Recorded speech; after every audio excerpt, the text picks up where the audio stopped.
A common thing people ask all the time is, well, what's your price per foot?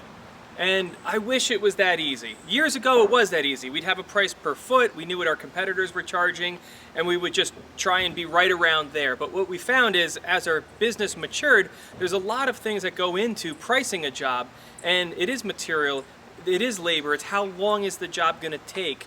There's a lot that goes into it. So coming up with a per foot is not something that we're actually doing off the top of our head anymore. There's a lot of sophisticated calculations that go into it. What we do know is there is a range. You know, gutters do range anywhere between $5 and $10 per foot. So at the moment, depending on the pitch of a roof, how many stories is it, what type of material are you getting? Are you getting 5-inch, 6-inch, Rhino Guard? There's so many different materials and things to consider while you're pricing a job that all goes into play in the price of a job. We can give people ballparks.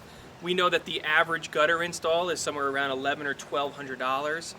We know things like that, but let's face it, the average house is not the average house. The average house for somebody might be a ranch, for somebody else it might be a cape. They might have one of these larger homes with crazy roof lines that have, 2,000 square feet of roof coming to a 10-foot gutter.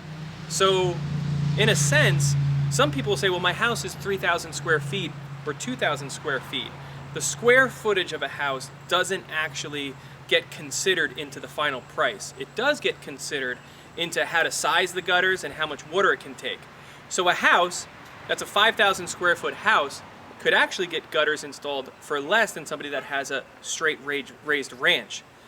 If the roof line, you have these big valleys and they all come down to a 10-foot gutter, they might only have 80 feet of gutter on their home, but have a 5,000 square foot house. And then somebody could have a small home that's long and have 120 feet of gutter. So there's a lot to consider in the average price and how to come up with a per foot. One thing that a customer should be prepared with is to know what their budget is, so that they know exactly how much money they need to allocate for the expense of getting new gutters put on their home. Obviously, the expense of gutters compared to the expense of having damage as a result of not having gutters is going to be a lot more money. If your basement that's just been redone or is finished, if that gets wet because your gutters aren't working properly, then you're going to be paying a lot more money, whether it's to insurance or having a contractor come out and fix that stuff, compared to what it would cost you to just get a quote for a new gutter system. One thing to consider when you're hiring or before you have somebody come out to do an estimate is how much square footage your roof is, where you're going to be placing the gutters. It's really important to make sure that you have the right size gutters to handle the amount of square footage of roof water that you're dumping into the gutter, and then also that's traveling down the downspout all the way to the ground. And then also another thing to consider too is not just placing that right next to the foundation, but also having a plan going forward to get that water from point A, closest to your house, to point B, the furthest place away from your house. That will also keep water from getting into the foundation or getting through any cracks in the floor of your basement that could find its way into the house. Also, the gutters are going to protect a lot more things than just getting water in your basement. They're going to protect, let's say, if you have siding that has just been painted, the paint's going to last a lot longer and not peel as quickly if you can keep that water in the gutter and away from your house than it overflowing. So one thing that you're going to want to do too is make sure that those gutters stay clean. So you're going to want to account for, what kind of trees do I have on the property? When do they shed? What times of the year am I having to maintain this product? And if I don't want to maintain it, having a budget for some kind of leaf protection as well as getting the gutters is also going to be something that you might want to consider before getting an estimate.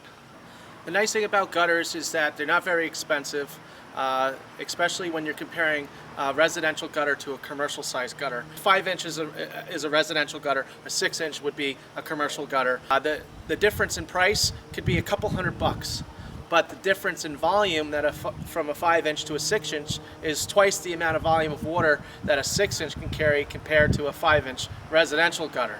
So for a couple $100, it's worth it to get 2 quotes. It's worth it, especially if you have 5-inch now and they're overflowing. And with the extreme weather conditions that we've been having over the last several years, most people are upgrading to the 6-inch gutters, because if it only costs me $150 or $300 more, I would rather have a bigger gutter. The typical home has a 6-inch fascia board on it, or a 1x8 fascia board, and you have a 6-inch gutter on it. It actually looks nicer because it fills up that fascia board more and looks more like a nice finished look than a smaller 5-inch gutter, which shows the reveal of the fascia board underneath and doesn't look as neat, in my opinion. More homeowners, whether they live in a raised ranch or a cape or a custom home, they're upgrading to the 6-inch gutters. 6 inch is becoming the standard. We can't stop the rain, so call 1-866